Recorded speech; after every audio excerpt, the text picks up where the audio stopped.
सच बोले ही वाले हैं, मुझे पूरा विश्वास है।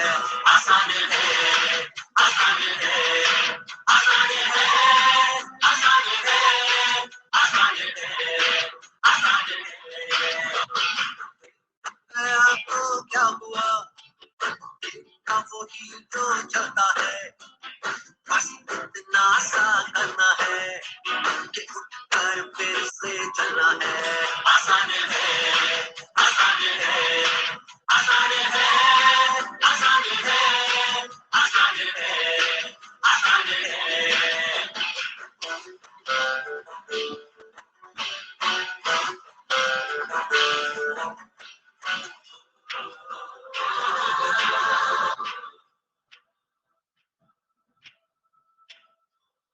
Hello friends, hello sir. माझा आवाज येतोय सर्वांना? माझी स्क्रीन दिसते? Yes, okay, thank you.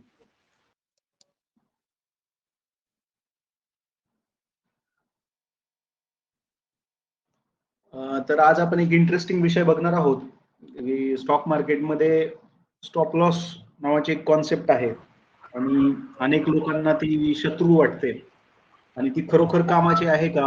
वारंवार आपले स्टॉप लॉसेस हिट होतात आणि मग आपल्याला समजत नाही की ट्रेडिंग कशा पद्धतीने करायला पाहिजे, स्टॉप लॉस लावणं योग्य आहे का अयोग्य आहे.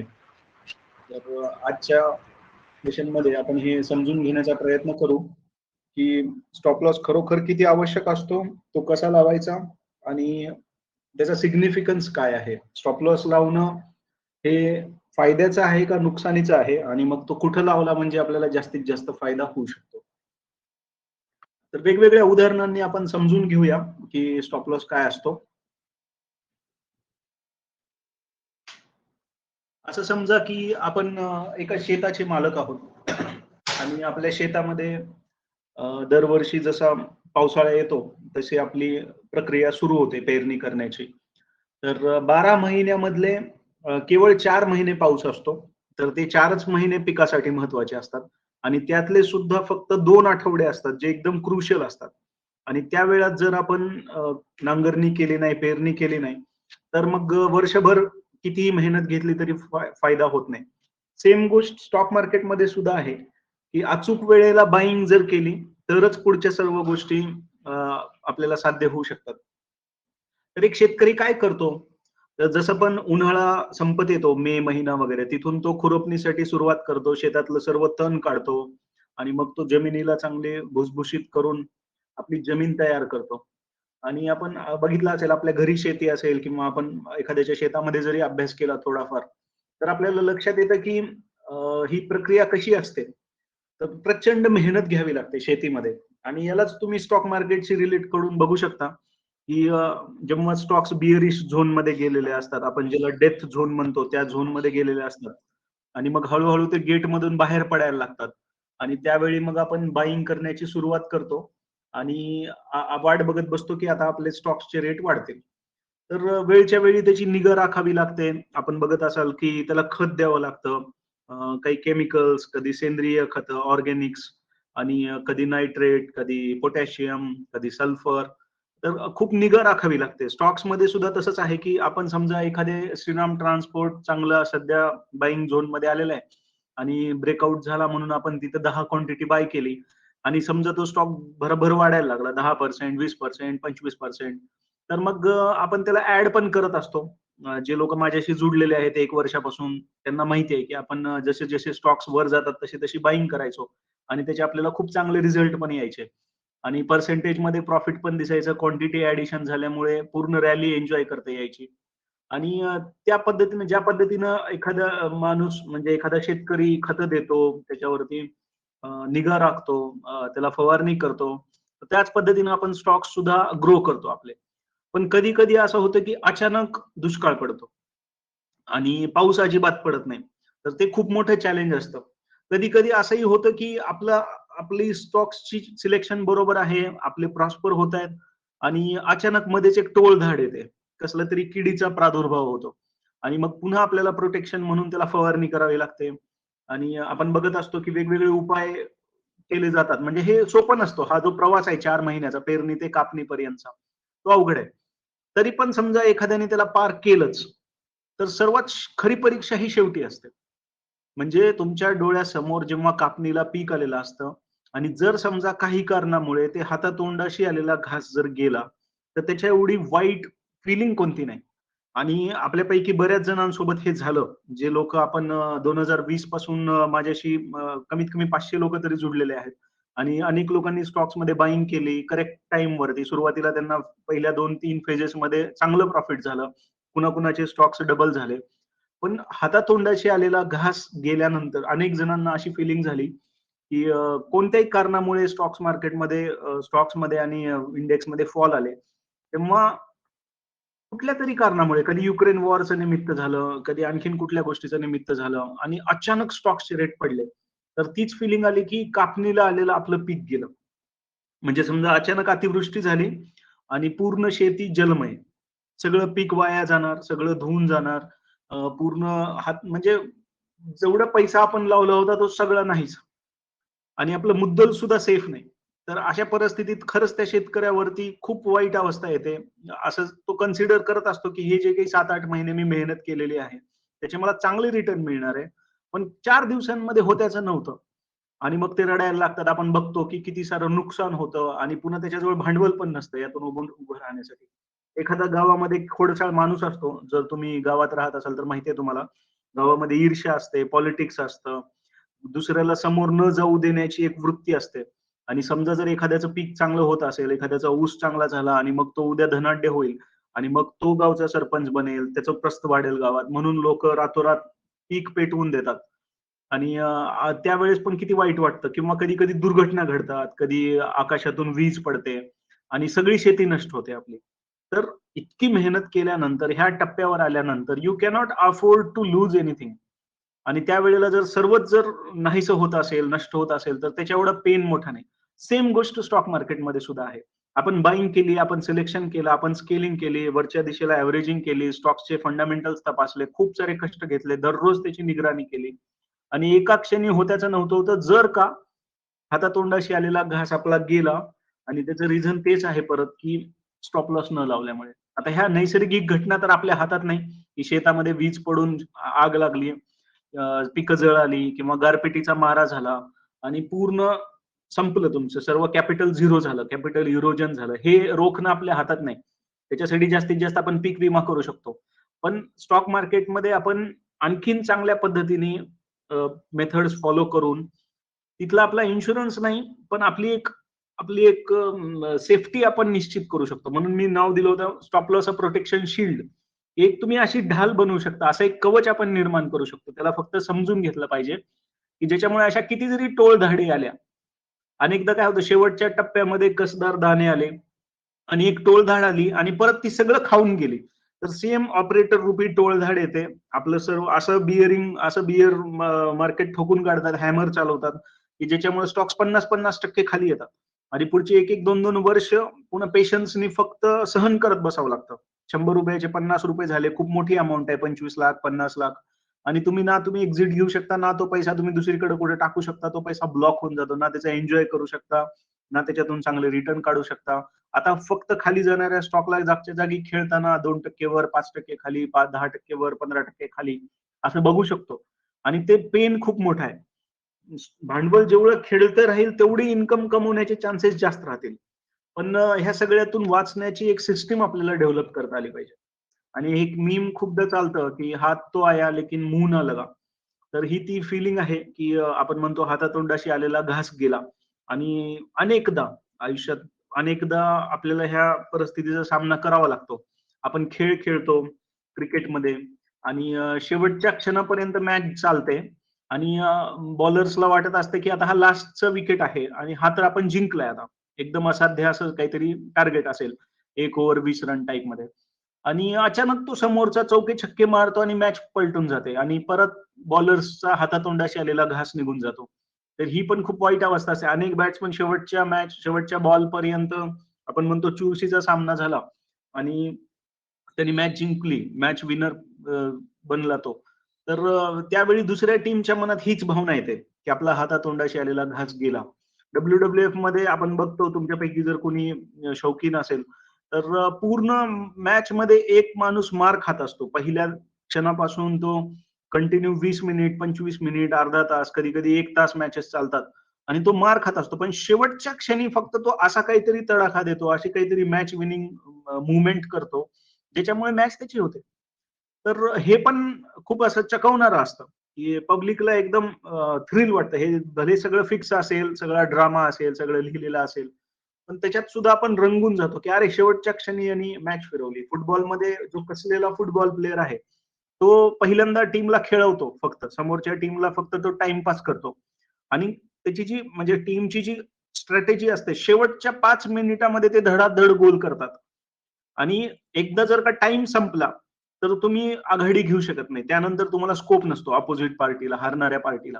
सुरुवातीलाच जर गोल केले तर समोरचे पण त्वेषाने खेळतील आणि गोल करण्याची संधी त्यांच्याकडे असते. पण समजा जर मी शेवटच्या 2 मिनिटात गोल केला आणि तो विनिंग गोल असेल, तर मग एकदा जर का टाइम ओव्हर झाला तर झालं, संपला गेम. तर खरे हॉकीमध्ये, फुटबॉलमध्ये जे मुरलेले परिपक्व खेळाडू असतात, ते शेवटच्या मिनिटाला गोल करतात आणि समोरच्याला एकदम नामोहरम करून टाकतात. म्हणजे मॅचच जाते त्यांची समोरच्याची. तर अशाच पद्धतीने आपल्या लाईफमध्ये सुद्धा आपण बघतो, की टॉक्सिक रिलेशनशिप्स असतात, की आपण दिखावा करतो, की आमचं सगळं खूप छान चालू आहे. बाहेर आपण स्टेटसला टाकतो म्हणजे अनेक लोकं आणि कृत्रिमरित्या ते एकमेकांना दाखवतात, की आम्ही खूप प्रेमात आहोत. पण आतून त्यांचं अजिबात जमत नाही. स्वभाव टोकाचे आहेत, वाद आहेत आणि अक्षरशः ती टॉक्सिक रिलेशनशिप आहे. एखाद्या व्यक्तीचा स्वभावच खराब आहे. त्याला जुळवून घेण्याची प्रवृत्ती नाही. शोषण होतंय त्या नात्यामध्ये. तर लग्न झाल्यानंतर लवकरात लवकर जर आपण एखादा व्यक्ती अशा टॉक्सिक रिलेशनशिप मधून बाहेर पडत असेल, तर तो शहाणपणाचा निर्णय असतो. एकदा जर का तुम्ही सहन करत राहिलात 4 वर्ष, 5 10 वर्ष, तर त्यानंतर मात्र त्या नात्यातून बाहेर पडणं अवघड असतं. आणि मग ते आयुष्यभराचं ओझं आपल्याला सहन करावं लागतं. तर हीच ती गोष्ट आहे, की एखादा स्टॉक वेळच्या वेळी जर बाहेर पडलो, त्याच्यापासून आपण काडीमोड घेतला, तर पुढची लाईफ थोडीशी सुधारते तरी. पण जर का समजा खूप मोठी कॅपिटल आपण अडकून ठेवली, तर इथं सुद्धा जसं सहन करावं बसावं लागतं, त्याच पद्धतीनं तिकडेही सहन करत बसावं लागतं. एखादं नोकरीचं ठिकाण आहे, दररोज समजा तिथे अपमान होतोय, कामाचं प्रेशर आहे, कामाची कदर नाहीये, सॅलरी वेळच्या वेळी होत नाही आणि इतर काही त्रास आहेत, डॉमिनेशन आहे सहकाऱ्यांचं किंवा बॉसचं. तर माणूस आतल्या आत झुरत जातो, पण बाहेर ट्राय नाही करत दुसरी नोकरी मिळण्यासाठी ज्या पद्धतीने धडपड करायची. कारण एका अनकम्फर्टेबल झोनमध्ये कम्फर्ट झोनमध्ये जातो आपण. ऍक्च्युअली ते खूप अस्वस्थ असतं. पण आपण असं मानतो, की बाहेर काय होईल मला माहिती नाही. तर ते फिअर ऑफ अननोन असल्यामुळे त्याच ठिकाणी राहणं, त्याच ठिकाणी सहन करत जगणं आणि तिथं सुद्धा असंच होतं, की एका लेव्हलला जर आपण बाहेर नाही पडलो, तर नंतर बाहेर नोकऱ्याच अवेलेबल होत नाहीत आपल्याला. 5-5, 10-10 वर्ष जर आपला उमेदीचा काळ आपण अशा ठिकाणी घालवला, तर मग पुन्हा आपल्यात ती हिंमत पण राहत नाही, जिद्द पण राहत नाही, संधी पण मिळत नाहीत आणि प्रगती पण थांबते. नवीन स्किल्स आणि कौशल्य न शिकल्यामुळे स्वतःची कंपनी सुरू करण्यासाठी, स्वतःचा बिझनेस सुरू करण्यासाठी धाडस पाहिजे, पैसा पाहिजे, तो उभा राहत नाही.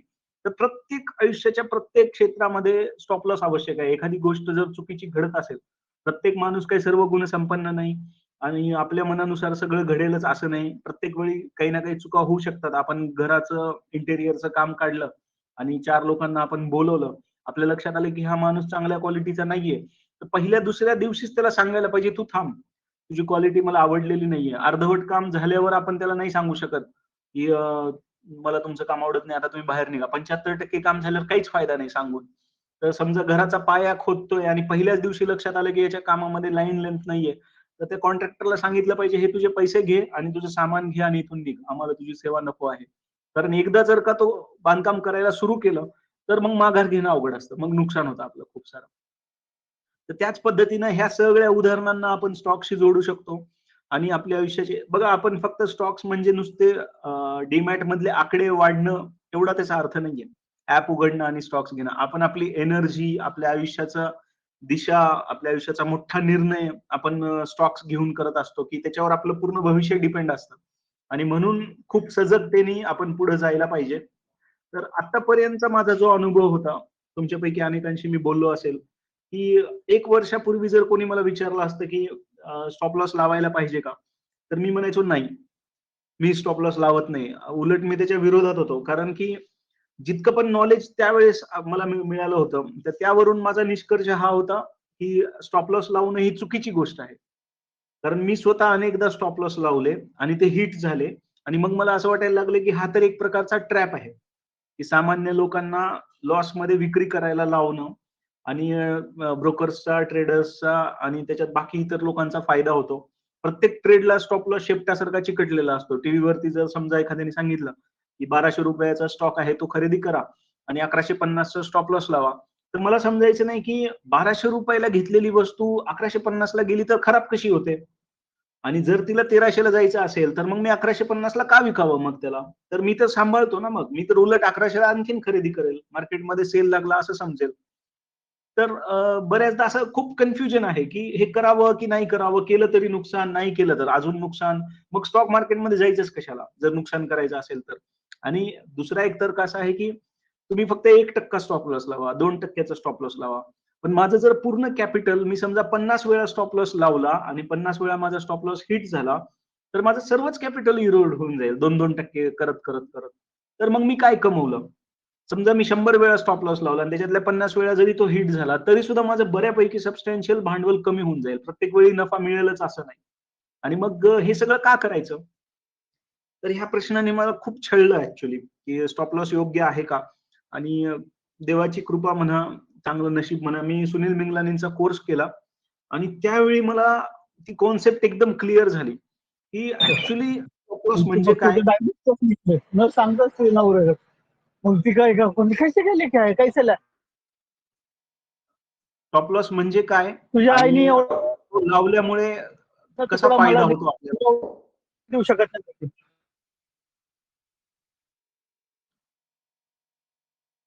तर एक स्टॉप लॉस काय असतो? तुमच्या समोर एक चार्ट दिसतोय आणि चार्टमध्ये प्राइस वाढतायत, किमती वाढतायत स्टॉक्सच्या आणि एका पॉइंटला आपण कुठेतरी एंटर करतो. ही एक कंटिन्युअस लाईन असते. कदाचित मागच्या 25 वर्षापूर्वी सुरू झालेली असेल, 10 वर्षापूर्वी सुरू झालेली असेल, 5 वर्षापूर्वी. आयपीओ आला असेल तर 1-2 वर्षापूर्वी.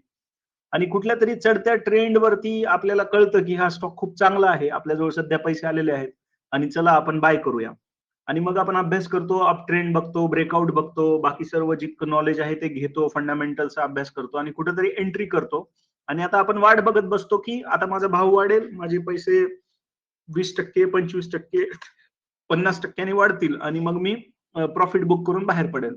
थोडे दिवस स्टॉक्स वर जातात, परत खाली येतात, ते त्याचं नेचर आहे. पुन्हा दुसऱ्यांदा वर जातात आणि मग मात्र ते जेव्हा खाली यायला लागतात, तर आपल्याला समजत नाही, की एक्झॅक्टली स्टॉप लॉस लावायचा कुठं. मग आपण कुठेतरी अभ्यास करायला लागतो, की हे स्टॉप लॉस काय कॉन्सेप्ट आहे. 10% खाली आला, 20% खाली आला. युक्रेन वॉर सारखी परिस्थिती झाली, क्रूड ऑइल वाढलं, मार्केटमध्ये निगेटिव्ह फॅक्टर्स झाले, रिसेशन म्हणून लोक घाबरायला लागले, रिझर्व्ह बँका रेट वाढायला लागल्या. तर आपल्याला कुठेतरी अनकम्फर्टेबल फिलिंग येते आणि असं वाटतं, की आता आपण हे विकलं पाहिजे. भले नुकसान इतकं होईना. कारण शहाणे लोक सांगतात, की छोटा स्टॉप लॉस घ्या, तो कमालीचा फायद्याचा असेल आणि जर स्टॉप म्हणजे लॉस मोठा होत गेला, तर मात्र आपलं खूप नुकसान होईल. आणि मग एक भीती असते मनात. ₹100 ची वस्तू 50 ला होत चालली, 60 ला होत चालली, तर सहन होत नाही ते आपल्याला. आणि मग कुठं घ्यायचा स्टॉप लॉस? हेच समजत नाही. स्टॉप लॉस घ्यायचा हे कळतं, की कुठेतरी आपल्याला बाहेर पडायला पाहिजे. पण नवीन माणूस असतो, वर्ष, 2 वर्ष, 3 वर्षापासून स्वतःच्याच अंदाजाने मार्केट करत असतो.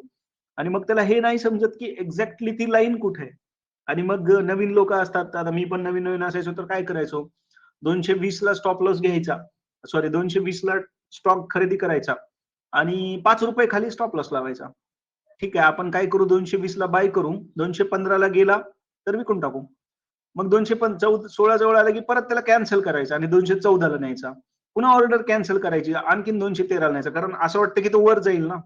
तर सुरुवातीच्या काळामध्ये जेव्हा आपण एकदम बालिश असतो, जेव्हा आपण एका पहिल्या स्टेजवर असतो, किंवा असं आपण खूपदा करतो, जे लोक स्पेशली डे ट्रेडिंग करतात, दिवसभर स्क्रीन समोर बसतात, तर त्या लोकांना बिलकुल आयडिया नसते की एक्झॅक्टली स्टॉप लॉसची लाईन कुठं आहे. कारण कोणी सांगतच नाही. ना टीव्हीवर कधी सांगितलं जातं, आपण कधी कोर्स करून पैसे खर्च करत नाही किंवा ते लोकांनाही ती माहिती नसते. प्रत्येकाची मेथड नवीन असते. एखादा असा राजमार्ग असा ठरलेला नसतो आणि मग भयंकर कन्फ्युजन आणि मग शेवटी नुकसान. म्हणजे असं होतं की आपण तो टाळत जातो, खाली-खाली नेत जातो. एकतर बुक करतो लॉस, तिथेही आपल्याला मानसिक त्रास आणि जर समजा बुक नाही केला, तर मग धडाधड स्टॉक्स खाली येतात आणि मग तर खूप मोठा फटका सहन करावा लागतो. समजा 10 वेळा तुम्ही कमवला असेल आणि छोटं-छोटं प्रॉफिट कमवलं असेल, 11व्या वेळा जो लॉस होतो तो पूर्ण पहिले 10 वेळेसचं प्रॉफिटही घेऊन जाईल आणि त्याच्यापेक्षा जास्त रक्कम घेऊन जाईल मिळालेल्यापेक्षा. तर हे फार अवघड असतं आणि याचं रिझन काय आहे? माणूस असा का बिहेव करतो? तर त्याच्यामागं आपला मेंदूची कार्यशैली त्याला कारणीभूत आहे. How the human brain works. आपल्या मेंदूची रचना अशी केलेली आहे, की एखादी चांगली गोष्ट जर आपल्याला भेटत असेल, तर तो प्रचंड उत्साहित होतो, एक्साइटेड होतो. समजा आपल्याला पैसे मिळतायत, तर आपल्या सगळ्या पेशींमध्ये एक रोमांच संचारतो. खूप आनंदाची भावना येते, की इतर लोकं मेहनत करून पैसे कमवतात. मी फक्त डोक्याने बटन दाबून पैसे कमवलेत आणि ते पण छोटी रक्कम नाही. ₹5,000 ₹10,000 एखाद्याची 1 महिन्याची सॅलरी जर समजा 5 दिवसांच्या ट्रेडिंग सेशनमध्ये आली, तो प्रचंड आनंद होतो. कारण तो मेंदूचा बिहेवियर आहे. त्याला इन्स्टंट ग्रॅटिफिकेशन आवडतं. त्याला असं उत्तेजित होणं आणि स्वतःचा फायदा होणं, पैसे कमवणं आणि त्याचा उपभोग घेणं हा भाग वेगळा. पण मी पैसे कमवले ही फीलिंग जास्त आणखीन किक देते माणसाला. पण त्याच्या विरोधात दुसरी एक गोष्ट आहे, ज्या गोष्टींमधून आपलं नुकसान होतं, ती करण्यासाठी मेंदू आपल्याला रोखतो. म्हणजे फॉर एक्झाम्पल आपण सिग्नल क्रॉस करतोय. अचानक समोरून वेगाने एक बस आली आपल्या दिशेने. तर आपल्याला काही कळायच्या आत आपण स्वतःहून सजग होऊन चेतना आपली जागृत असताना आपण वळणं, त्याच्या अगोदर मेंदू आपल्याला स्वतःचा बचाव करायला सांगतो, की तू पटकन आता गाडी बाजूला घे. समजा गरम-गरम कडक पाणी आहे एका बकेटामध्ये आणि आपण चुकून जरी त्याच्यामध्ये हात घातला, आपल्याला माहिती नाहीये की हे गरम आहे.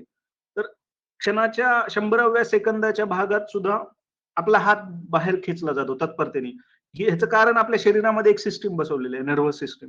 आपल्याला धोका आहे असं कळताच समजा आपण रस्त्याने जातोय, समोर एक किडा आला, तो आपल्या तोंडामध्ये, नाकामध्ये किंवा डोळ्यामध्ये जाण्याच्या अगोदर आपल्याला एक संकेत मिळतो आणि आपल्या पापण्या बंद होऊन जातात अचानक किंवा आपण चेहरा वळवतो बाजूला, की कारण की ते ऑटोमॅटिक होतं. म्हणजे असं नाही होत, की आता मला दिसतो किडा आणि मग मी माझी पापणी बंद करतो. त्याच्या पलीकडे जाऊन तो रिफ्लेक्शन येतो. आपल्या शरीराचा रिस्पॉन्स येतो. कारण की आपल्या शरीराची रचना अशी झालेली आहे, की ज्यामुळे आपण स्वतःचा बचाव करत असतो. आपल्याला नुकसान आवडत नाही मेंदूला आपल्या. सेम गोष्ट जर स्टॉक मार्केटमध्ये लावली, तर माझा लॉस झालेला मला सहन होत नाही. म्हणजे जोपर्यंत एखादा मुरलेला माणूस आहे, परिपक्व आहे, त्याला माहिती आहे हा खेळाचा नियम आहे. हा लॉस मला काही मनाला जिव्हारी लागणार नाहीये. तर मी 2% मध्ये बाहेर पडतो आणि थँक यू म्हणतो. हे कधी होतं जेव्हा मी अनेक वर्ष सातत्याने ट्रेडिंग करतो. मी पूर्ण प्रोफेशनल ट्रेडर आहे. मला माहिती आहे, की हे असंच असतं आणि त्याच्यात वाईट वाटून घ्यायचं नाही. तर ही लेव्हल येईपर्यंत अनेक वर्ष निघून जातात. असं असं होत नाही काल तुम्ही आलात आणि आज लगेच तुम्ही एकदम प्रोफेशनल बनलात. अनेकदा अनेक दिवसांची ट्रेडिंग करून, कमाई करून, एक-एक टप्प्याने वर जात, मग तेव्हा ही सवय अंगात भिनते आपल्या. तर स्टॉप लॉस न लावणं आणि लॉस सहन न करू शकणं, ही जी आहे ही मानवी मेंदूची अ, रचना, गुंतागुंतीची जी रचना आहे, त्याचं ते कारण आहे, की आपण स्टॉप लॉस लावू शकत नाही. आता पुढचा महत्त्वाचा प्रश्न आहे, की हा स्टॉप लॉस लावायचा कुठं? How to calculate the stop loss? आपल्याला हे तर कळालं. मी एखादा ट्रेड घेतला. मला माझी सिस्टम सांगते, की इथून हा ब्रेकआउट झालेला आहे आणि आता ह्याला बस वर पळायचंय आणि कमीत कमी 50% रिटर्न मला इथे मिळणार आहे. जसं आपण डिस्कस करतो गोल्डन क्रॉस वरती 12-15 स्टॉक्स आहेत आणि मी आता त्याच्यामध्ये एन्जॉय करतोय रॅली. निफ्टीवरती अप ट्रेंड आलेला आहे. बँक निफ्टीवर अप ट्रेंड आलेला आहे. गेट उघडलेला आहे आणि बस आता मला एंट्री करायची आहे तिथे. पण त्याच्यासोबत एक धोका तर नेहमीच असणार आहे. कधी ती वीज आकाशातून पडेल ती सांगून नाही पडणार. तर उद्या समजा 2 देशांमध्ये परत तणाव निर्माण झाले. कुठलातरी देश अजून आर्थिक उंबरठ्यावरती दिवाळखोरीच्या उंबरठ्यावर पोहोचला. फेडच्या तिथं जेरॉम पॉवेलच्या मनात आलं आणि त्यांनी अजून काहीतरी विचित्र निर्णय घेतला. एफ-आय-आय लोकांनी इमर्जिंग इकॉनॉमीजला ट्रॅप केलं. अजून खूप सारी सेलिंग केली. फ्युचर्समध्ये शॉर्ट्स केले किंवा काहीही होऊ शकतं या जगात. युद्ध सुरू झालं. नॅचरल कॅलॅमिटी आली, कोणाला माहिती होतं कोरोना येणार आहे आणि 2-2.5 वर्ष तो असा सत्यानाश करणार आहे. तर हे सगळं अनप्रेडिक्टेबल आहे, अनप्रेसिडेंटेड आहे. प्रत्येक गोष्ट अभूतपूर्वच आहे मार्केटमध्ये. 2008 पहिल्यांदा 2008 मध्येच आलं होतं. त्याच्या अगोदर सर्व लोक निर्धास्त झाले होते जगभरातले, आणि त्यांनी असा तडाखा दिला की 2-2, 3-3 वर्ष पुन्हा सावरू शकले नाही लोक. 2011 पर्यंत ती मंदीचं सावट राहिलं मार्केटवरती. किंवा नंतर सुद्धा ज्या छोट्या मोठ्या मंदी आल्या, ती प्रत्येकाची एक कॅरेक्टर असते, प्रत्येक वेळेस एक नवीन स्टोरी असते, त्याचा बिहेवियर जरी सेम असला तरी. तर हे स्टॉप लॉस नावाची भानगड कॅल्क्युलेट करायची कशी? आणि जे काही ओपन डोमेन मध्ये माहिती उपलब्ध आहे ना, ती खूप लिमिटेड आहे आणि ती चुकीची आहे. ती परफेक्ट नसल्यामुळे त्रास होतो. लोक जिथून इकडून तिकडून नॉलेज घ्यायचा प्रयत्न करतात आणि तिथंच फसतात. अनेक तथाकथित तज्ञ आपल्याला सांगतात की स्टॉप लॉस हा पर्सेंटेज मध्ये लावावा. म्हणजे कोणी सांगतं की इंटरडे मध्ये काय करावं, 1% स्टॉप लॉस, 2% स्टॉप लॉस किंवा 5% स्टॉप लॉस. एखादा आणखीन तुम्ही मोठ्या टाइम फ्रेमवर जाल तर 10% स्टॉप लॉस. अत्यंत चुकीचं आहे. स्टॉप लॉस हा कधीही पर्सेंटेज मध्ये नसतो. स्टॉप लॉसच्या रकमेचा आणि पर्सेंटेजचा संबंधच नाहीये खरं सांगायचं तर. कारण की ही पण एक इमॅच्युअर मेथड आहे आणि याच्या मागे कसलाही तर्क नाही की 5% का, मग 2 का नाही, 2च का, मग 10 का नाही, याला उत्तर नाही. मला वाटलं म्हणून मी असं केलं तर हे चुकीचं आहे. त्याच्यातून तुम्हाला रिझल्ट मिळू शकत नाही आणि याला काही नियंत्रण पण राहू शकत नाही. समजा मी एखाद्या कामात आहे आणि तिकडे जर मार्केट खालीवर झालं तर मग काय करायचं? त्याच्या मागे अशी भक्कम अशी यंत्रणा नाहीये. तर आपण मॉनिटरिंग करू शकत नाही, रोज पर्सेंटेज बदलू शकत नाही किंवा ठरवू शकत नाही. तर हे कधी पण एक गोष्ट मला जी कळालेली आहे की स्टॉप लॉस हा पर्सेंट मध्ये कधीही नसतो. भले मग ते टेक्निकल वाले स्वतःच्या अंदाज पंचे काही सांगत असतील आणि त्या लोकांनी, याचा अर्थ एवढाच आहे, जर एखादा पर्सेंटेज मध्ये रिकमेंड करत असेल तर त्याची सिस्टीम फुल प्रूफ नाहीये, एवढाच त्याचा अर्थ आहे. त्याच्या मागे असं भक्कम असं फिलॉसॉफी नाहीये की हे असं का, हे याचं उत्तर त्यांच्याकडे नाहीये.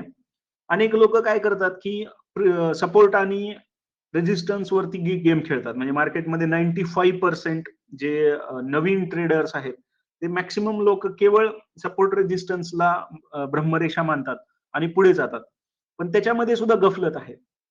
तुमच्यातले जर कोणी प्रोफेशनल ट्रेडर्स असतील, अनेक वर्षाचा अनुभव असेल, तर तुम्ही माझ्या ह्या म्हणण्याशी सहमत व्हाल की मार्केटला आपण प्रिव्हियस सपोर्टला आपण एक स्टॉप लॉस मानलं. आता समजा हा निफ्टी 50चा एक चार्ट मी तुमच्या समोर लावलाय, लाईव्ह चार्ट आहे आणि तो 3 अवर्सचा चार्ट मी लावलाय. जर का समजा एखादा स्विंग ट्रेडर 8 दिवसासाठी एखादा ट्रेड घेत असेल तर सध्याचा जो निफ्टी आहे तो 16,714चा आहे, कालचा जो फ्रायडेचा स्पॉट निफ्टी. आणि त्याचा जो प्रिव्हियस लो झालेला आहे, ती निळी लाईन जी दिसते तुम्हाला 15,850 ला त्यांनी एक हॅमर तयार केला होता आणि त्यानंतर अप ट्रेंड पकडला 3 अवर चार्टला. तर मग प्रिव्हियस लो कोणता? 15,850. तर मग लोक काय करतात, जे सपोर्ट रेजिस्टन्स वाले आहेत ते 15,850 ही माझी लाईन, त्याच्या खाली आता काही निफ्टी जात नाही आणि म्हणून मी 1 महिन्या पुढचा ट्रेड घेतो फ्युचर्स मध्ये किंवा ऑप्शन्स मध्ये. आयदर मी कॉल बाय करतो किंवा पुट विकतो आणि नाहीतर मग फ्युचर बाय करतो. तर अशा पद्धतीनं जेव्हा स्टॉप लॉस घेतले जातात 100% स्टॉप लॉसेस हिट होतात. आता त्याचं पण रिझन आहे, असं का होतं? तर हे जसं तुमचं अझम्पशन आहे की प्रिव्हियस लो तुटणार नाही, तसंच जो अपोजिट पार्टी आहे त्याला पण माहिती आहे की खूप सारे स्टॉप लॉसेस प्रिव्हियस लोला बसलेले आहेत. मार्केटमधले अनेक ट्रेडर्स हा स्टॉप लॉस घेऊन बसलेले आहेत. एकदा त्याला तिथे जाऊन टच केलं जातं आणि मग नवीन चाल पकडली जाते. आणि अनेकांचे म्हणजे मार्केटमध्ये 99% लोकांचे स्टॉप लॉस कटले जातात तिथेच. कारण तो डिसिप्लिन ट्रेडर आहे. तो तर स्टॉप लॉस पाळणार आहे, पण त्याला हे नाही समजत की माझा स्टॉप लॉस कटला का बरं? का बरं तिथं आलं मार्केटपर्यंत? त्याला तर वर जायचं होतं, पण ते खाली येऊन मग तिथून रिव्हर्स होतं. तर त्याचं रिझन हेच आहे की प्रिव्हियस स्टॉप लॉसला जास्त रिस्क असते. प्रिव्हियस सेकंड नंबरचा जो स्टॉप लॉस आहे, जर तुम्ही बघितलं इथे 15,200 ला एकदा मार्केट गेलं होतं काही वेळासाठी 16 जूनला, तर तो इथला खरा स्टॉप लॉस असू शकतो. म्हणजे एकदा प्रिव्हियस घेण्याऐवजी त्याच्या खालचा जो आहे 2 नंबरचा, तो स्टॉप जर कन्सिडर केला, तिथं खूप कमी शक्यता असते. पण तिथं प्रॉब्लेम काय होतो, पर्सेंटेज खूप वाढतात. म्हणजे 16,714 कुठं आणि 15,200 कुठं, जवळपास 20%चा डिफरन्स आहे दोघांमध्ये. तर मग तो परवडतो का? 1,500 हजार पॉईंटचा स्टॉप लॉस जर आपण निफ्टीमध्ये लावत असू तर तो परवडतो का? तर तेही प्रॉब्लेम आहे. म्हणून हे सपोर्ट रेजिस्टन्स मला वाटतं जेव्हापासून अगोदर आहे ना मार्केटमध्ये ही सिस्टीम काम करायची. जेव्हा डीमॅट होते, जेव्हा हाताने काम व्हायचं, मॅन्युअली व्हायचं किंवा इलेक्ट्रॉनिक जरी झालं तरी अल्गोरिदम तितके ऍक्टिव्ह नव्हते. आज 99% सगळे इन्स्टिट्यूट्स आणि HNI लोक अल्गोनी काम करतात आणि अल्गोला इमोशन्स नाहीयेत. सपोर्ट रेजिस्टन्स कधी काम करायचा की जेव्हा लोक स्वतः ट्रेड करायचे आणि ते निर्णय घ्यायचे. फंड मॅनेजर म्हणायचा की आता इथं सपोर्ट झोन आहे तर आपण इथं आता चेंज करूया आणि आता आपण सेलिंग बस करू आणि बाईंग करूया किंवा बाईंग खूप झाली आता सेलिंग करूया. तर अल्गोरिदमला इमोशन्स नसल्यामुळे एकेका दिवसामध्ये मार्केट 400 पॉईंट खाली, निफ्टी 500 पॉईंट वर. ह्याचं रिझन काय आहे की मशीन ट्रेड करतायत आणि मशीन्सला अजिबात सेन्सेस नाही, त्याला फक्त एक सिस्टम माहिती आहे. तर त्यामुळे व्होलॅटिलिटी, म्हणून वॉरन बुफे आता इरिलिव्हंट ठरत जातोय वरचेवर, की त्या काळातली सिस्टीम, मशीन्स, मेकॅनिझम्स वेगळे होते आणि आजच्या डेट मधले मशीन्स, मेकॅनिझम्स वेगळे आहेत. तर मग हे सपोर्ट रेजिस्टन्स काम नाही करत आहेत बऱ्याचदा. ज्यांच्यासाठी ते काम करतायत त्यांनी ते फॉलो करावं. पण माझी तर रीडिंग अशी आहे की सपोर्ट रेजिस्टन्स पण आता कालबाह्य होत चाललेले आहेत. तर मग याला खरा उपाय काय? जर आपल्याला आणखीन ऍप्टली पुढे जायचं असेल तर कोणतं असं एकमेव वरदान आहे जे आपल्याला सुरक्षितपणे एक कवच देईल आणि सुरक्षितपणे आपल्याला तेजीच्या दिशेने घेऊन जाईल? तर एकमेव असं एक रिझन, एक असं इंडिकेटर आपल्याला सापडतं ते म्हणजे मुव्हिंग ऍव्हरेज. अनेक लोक असा आरोप करतात की मुव्हिंग ऍव्हरेज हे लॅगिंग इंडिकेटर आहे आणि मुव्हिंग ऍव्हरेज हे उशिरा काम करते. प्राइस पुढे पळते आणि त्याला मुव्हिंग ऍव्हरेज फॉलो करत जाते. पण तरी सुद्धा इतर सर्व इंडिकेटर्सचा अभ्यास केल्यानंतर MACD शेवटी ती मुव्हिंग ऍव्हरेजच अपत्य आहे. MACD त्याची सिग्नल लाईन किंवा बोलिंजर बँड हे सुद्धा मुव्हिंग ऍव्हरेजचेच अपत्य आहेत. एकमेव इंडिकेटर जे आणखीन थोडंसं मॉडिफाईड आहे ते म्हणजे RSI, रिलेटिव्ह स्ट्रेंथ इंडेक्स. त्याचाही आपण वापर करू शकतो. पण मी अनेक इंडिकेटरचा अभ्यास केल्यानंतर मला हे लक्षात आलं की मुव्हिंग ऍव्हरेज ही ट्रस्टवर्दी आहे, सोपी आहे, डोक्याला झंझट नाही आणि हमखास नफा कमवून देणारी आहे. तर कशा पद्धतीनं ते वेगवेगळ्या सेशन्स मध्ये मी सांगितलेलं आहे, आणखीन पण याच्या पुढे सांगत जाईन. पण आजचा जो आपला विषय आहे की मुव्हिंग ऍव्हरेज ही लक्ष्मण रेषा म्हणून काम करू शकते का आणि त्याच्यावर किती भरोसा ठेवायला पाहिजे? तर काही उदाहरणांनी मी तुम्हाला सांगतो.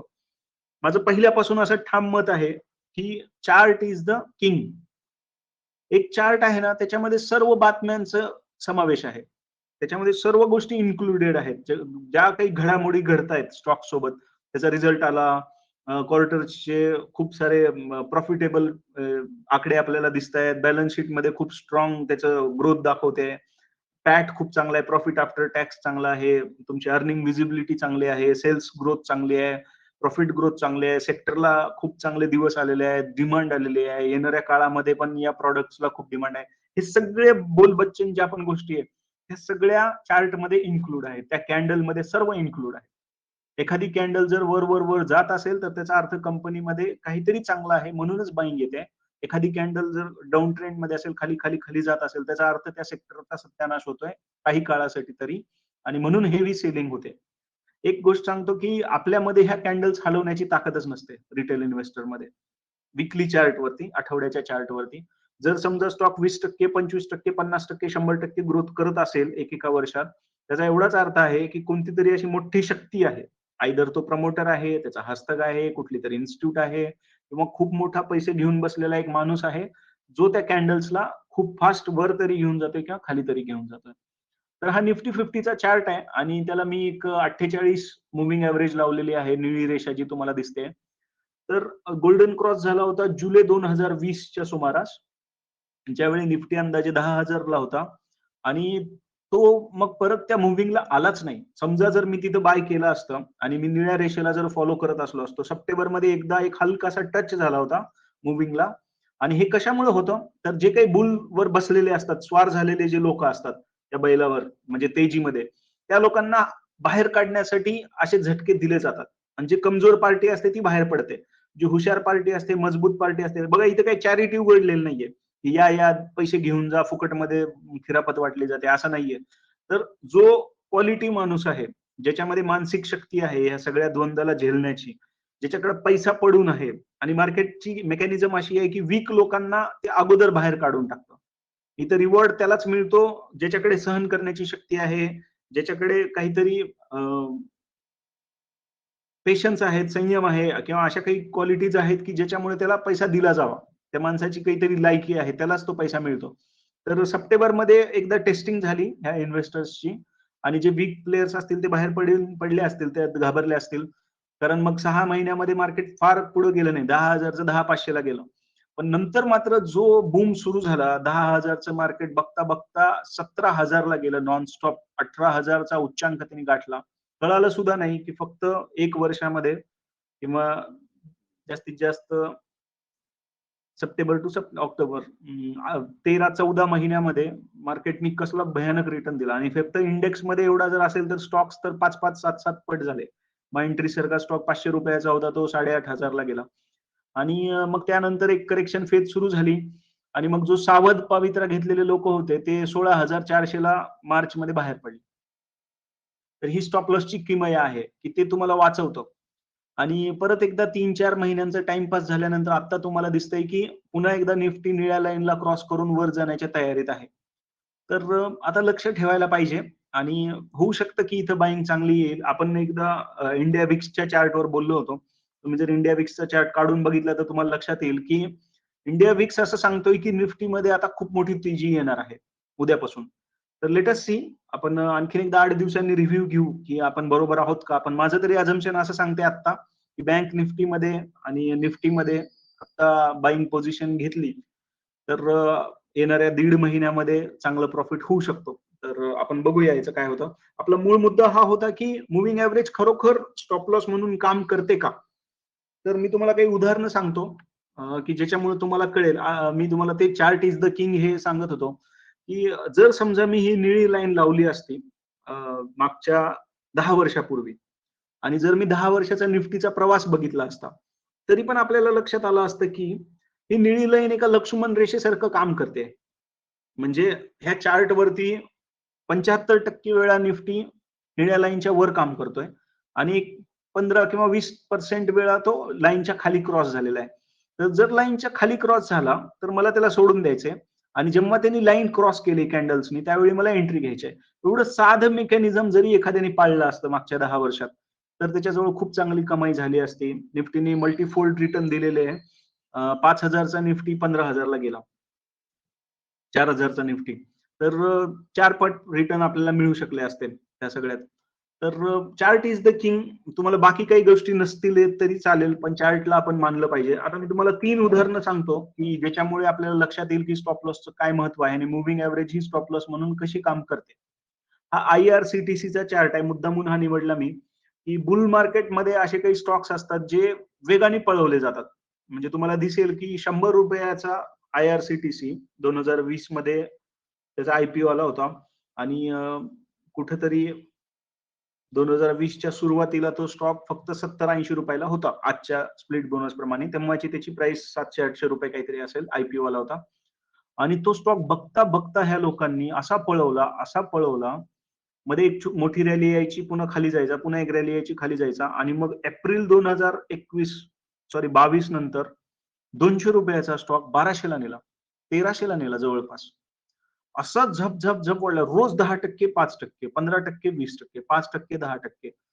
कळायचंच नाही. घ्यायचो विकायचो आणि पैसे मिळतच जायचे. म्हणजे तो जेव्हा 5,000ला गेला, 6,000ला गेला, तेव्हा असं मला बिलीव्ह व्हायचं नाही. अरे काय हे? रोज 500 रुपयांनी 1000 रुपयांनी कसं काय वाढतो हा?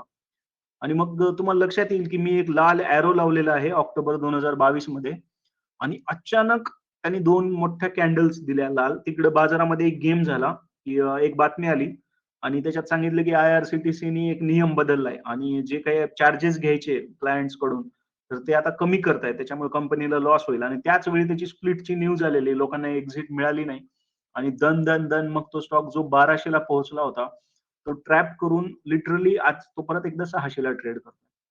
तर जो हुशार माणूस होता ना, जो त्या निळ्या लाईनला ब्रह्मवाक्य मानत होता, ती 48ची मी 8ची मुव्हिंग ऍव्हरेज लावली इथे दाखवण्यासाठी. 8ची मुव्हिंग ऍव्हरेज खूप लवकर क्रॉस होते. पण समजा इथे 13ची मुव्हिंग 48ची मुव्हिंग जरी लावली असती आपण तर ती जी लाल कॅन्डल आहे जी ऑक्टोबरच्या दुसऱ्या आठवड्यामध्ये तयार झालेली तर तिथे शहाण्या माणसाने एक्झिट घेतली असते. कारण की त्याला माहिती आहे ट्रेंड इज द फ्रेंड. जी काही रॅली झालेली आहे ती आता ओव्हर आहे आणि इथून पुढे याचं करेक्शन सुरू होणार आहे. IPO आहे. त्याच्यात असं कधीच होत नाही. एक IPOचा एक ढलांचा पिरियड येत असतो. त्याला आपण फॉलन स्टार म्हणतो की निखळलेला तारा येतो आता.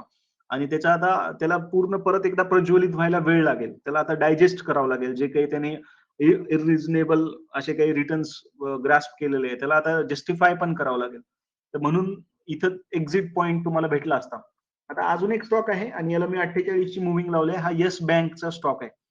तर येस बँक ज्या लोकांना 7-8 वर्षापासून माहिती आहे, आम्ही या स्टॉकला 1300 रुपयाला पण बघितलेला आहे.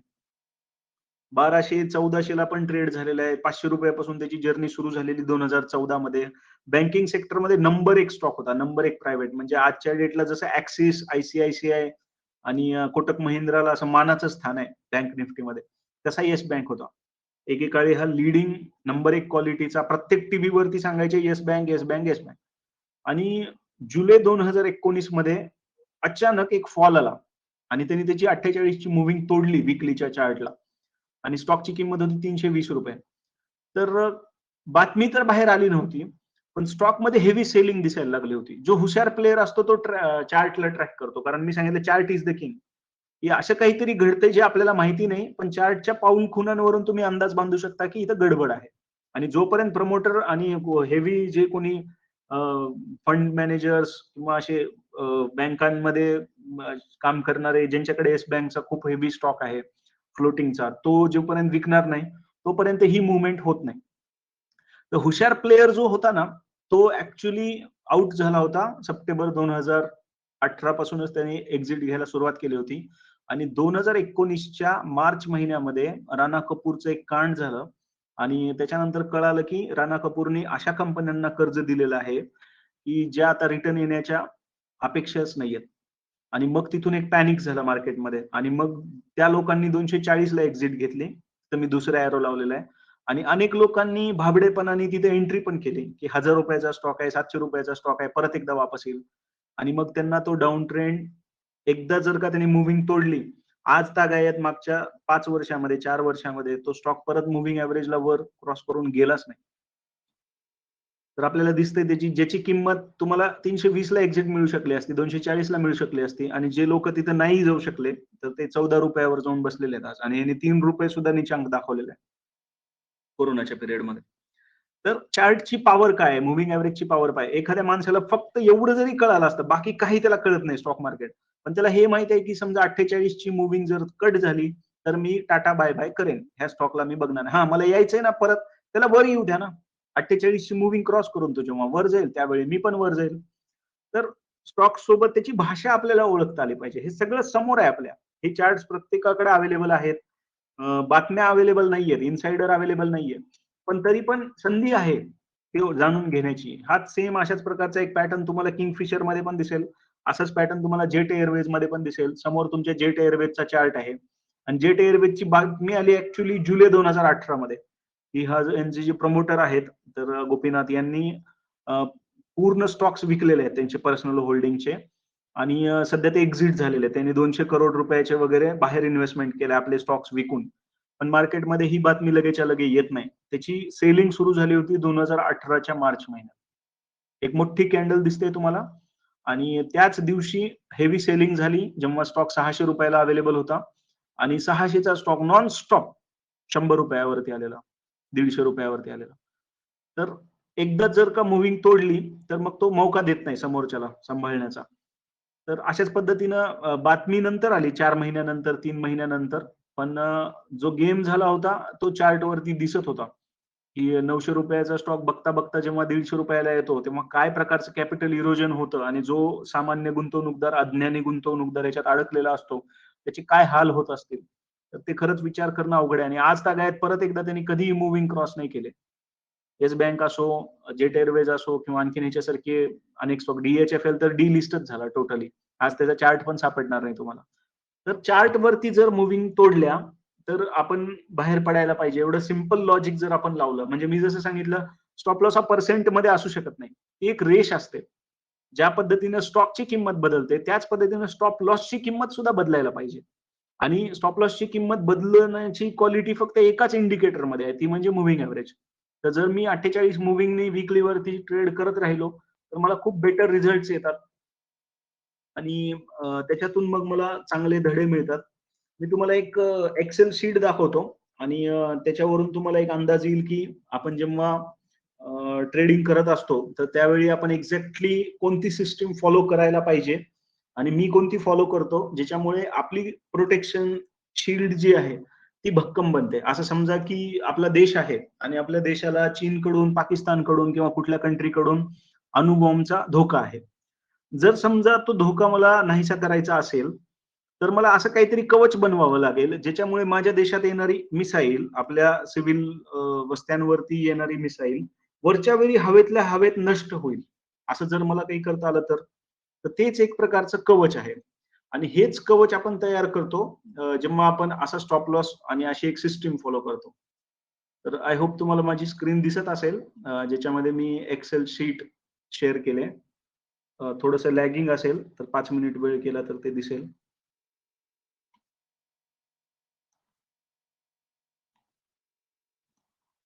तर इथे तुमच्या समोर स्क्रीन दिसत असेल तर त्याच्यावरती तुम्हाला वाचायला मिळेल. पहिल्या कॉलम मध्ये लिहिलेलं आहे स्टॉक नेम. दुसरा कॉलम आहे तो सीएमपी म्हणजे करंट मार्केट प्राइस. त्याच्या समोरचा त्याचा स्टॉप लॉस मेन्शन केलेला आहे. आणि चौथ्या कॉलम मध्ये difference between CMP and stop loss म्हणजे आत्ताची त्याची मार्केट प्राइस काय आणि त्याचा स्टॉप लॉस जो आहे त्या दोघांमधला फरक तर तो तिथे मेन्शन आहे. हा स्टॉप लॉस पर्सेंट मध्ये किती आहे तर जर समजा 211 रुपयाला 39 रुपयाचा स्टॉप लॉस तर 100 रुपयाला किती तर तो 18.5%. आणि डेथ क्रॉस होऊन किती महिने झाले माझ्या माहितीसाठी मी ते लिहिलेलं आहे कारण जितका लांब डेथ क्रॉस झालेला असतो तेवढी चांगली रॅली येण्याची शक्यता असते. ज्यांना गोल्डन गेटचा कॉन्सेप्ट माहिती आहे ते लोक आपण फॉलो करतो की monthly gate, weekly gate, daily gate आपण ते बघितलेलं आहे. तर माझ्याकडे इथे एक स्टॉक्सची लिस्ट आहे. जवळपास 30 स्टॉक्स मी काढलेले आहेत. हे सध्या माझ्या पोर्टफोलिओमध्ये पण आहेत. आणि उदाहरणार्थ तुम्हाला वाचून दाखवतो. महिंद्रा महिंद्रा फायनान्स मध्ये 11%, 18% स्टॉप लॉस आहे. की आता जर ह्या स्टॉकला मला विकायचं असेल तर याची जी मुव्हिंग ऍव्हरेज आहे ती 18% खाली आहे सध्या 48 ची मुव्हिंग विकली चार्टवर. तसंच श्रीराम ट्रान्सपोर्टची 17% खाली आहे. आयशर मोटर्सची 15% खाली आहे. तर मी काय करतो ह्या रोज सीएमपी रोज बदलतात. आपण रोज नाही पण आठवड्यातून एकदा किंवा दोनदा ज्या दिवशी आपल्याला वेळ आहे बुधवारी, कधी गुरुवारी, कधी मंगळवारी आपण ह्या सीएमपीस टाकायच्या मार्केट क्लोज झाल्यानंतरच्या आणि चार्ट वरती जाऊन आपण बघायचं की त्याचा जो 48चा मुव्हिंग आहे तर तो किती बदलला. एका आठवड्यामध्ये इतकं तर आपण एफर्ट्स घेऊ शकतो. समजा 5 दिवस वेळ नाही मिळाला तर सॅटर्डे संडे कधी वेळ मिळाला तेव्हा बसायचं, सीएमपीस टाकायच्या आहे, अपडेट करायच्या एक्सेल शीट मध्ये आणि स्टॉप लॉसचे पॉइंट्स अपडेट करायचे. आता स्टॉप लॉसचा पॉइंट कसा काढला तर फॉर एक्झाम्पल मी तुम्हाला दाखवतो एचयूएल. तर एचयूएल मध्ये मी काय करणार ट्रेडिंग व्ह्यू मध्ये जाणार आणि ट्रेडिंग व्ह्यू मध्ये तो चार्ट आपण ओपन केला. मी तुम्हाला दाखवतो.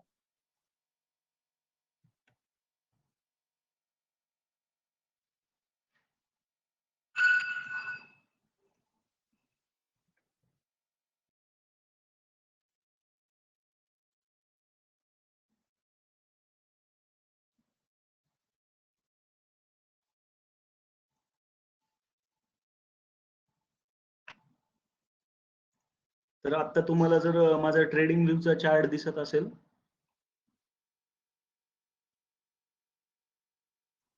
हा बघा माझा चार्ट दिसतोय का ट्रेडिंग व्ह्यू वरचा. दिसतोय. हा तर मी इथे एचयूएल चा चार्ट काढलेला आहे आणि जेव्हा मी याला झूम करतो आपल्याला इथं फायदा काय होतो की आपण पाहिजे तेवढं झूम करू शकतो.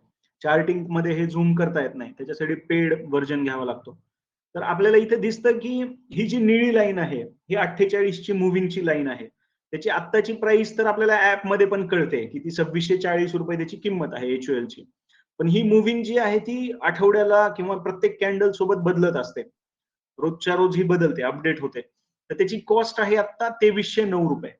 दिसते तुम्हाला इथं निळ्या लाईन वरती मी जेव्हा इंटरसेक्ट करतो तर मला त्याची प्राइस एक्झॅक्टली काढता येते 2310 रुपये 12 रुपये अशी काहीतरी ती प्राइस आहे. तर मी ती एचयूएल ची अपडेट केली तिथं मी 2312 रुपये लिहिलं. ठीक आहे. तर मग दोघात फरक किती आहे 2640 रुपयाची सीएमपी आणि स्टॉप लॉस ची लाईन 2312 तर 328 रुपयाचा फरक आहे. 2640 ला 328 म्हणजे 100 ला 12%. आणि मागचे 7 महिने झालं त्याचा डेथ क्रॉस तयार होऊन. तर आजच्या डेटला याला जर मला बाहेर काढायचं असेल तर माझ्याकडे अजून 12% चाल शिल्लक आहे. जेव्हा हा 12% खाली जाईल त्याच वेळी मी याला विकण्याचा विचार करेन. आणि मी जर आता 10-12% प्रॉफिटमध्ये बसलो असेल तर माझा फायदाच आहे. कारण जसं जसं कधीही ही स्टॉप लॉसची लाईन एका दिवसात ब्रेक नाही होत. ती हळूहळू वर जाते आणि कुठेतरी 5%, 6%, 4% कमी होऊन डिस्टन्स त्यानंतर ती हिट होईल. तर तेवढ्या प्रॉफिटमध्ये मी बाहेर पडेन या सौद्यातून. समजा माझ्याकडे आज 10, 15, 20, 25 क्वांटिटीज असतील तर मी लॉसमध्ये नाहीच जाणार. म्हणजे स्टॉप लॉस हे नाव जरी असलं तरी ते स्टॉप प्रॉफिट असंच नाव आहे ऍक्च्युली. तर ही अशी गोल्डन क्रॉसची खासियत आहे की तुम्ही प्रत्येक स्टॉकला एक लक्ष्मण रेषा दिलेली असते आणि ज्या दिवशी ती लक्ष्मण रेषा ब्रेक होते तर त्या दिवशी मग आपल्याला इझिली एक्झिट मिळते आणि ती नफ्यामध्ये मिळते.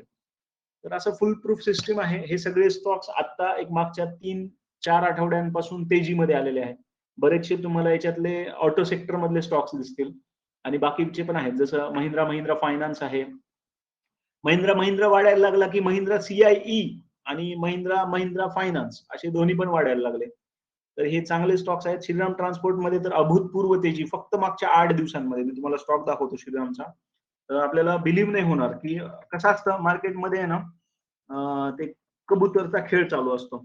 जादूगर काय म्हणतो की मुलांना तो खेळ दाखवतो आणि लोकांचं लक्ष वेधून घेतो आणि त्यांचं लक्ष डायव्हर्ट करतो दुसरीकडे. तर हे बघा, हे श्रीराम ट्रान्सपोर्ट मध्ये 20 जून म्हणजे 1 महिन्यापूर्वी हा स्टॉक फक्त 1200 रुपयाला होता. पहिल्यांदा त्यांनी त्याची 48 क्रॉस केली आणि नंतर एक लाल कॅन्डल बनली आणि झप 3च आठवड्यामध्ये एक 500 रुपयाची चाल आली.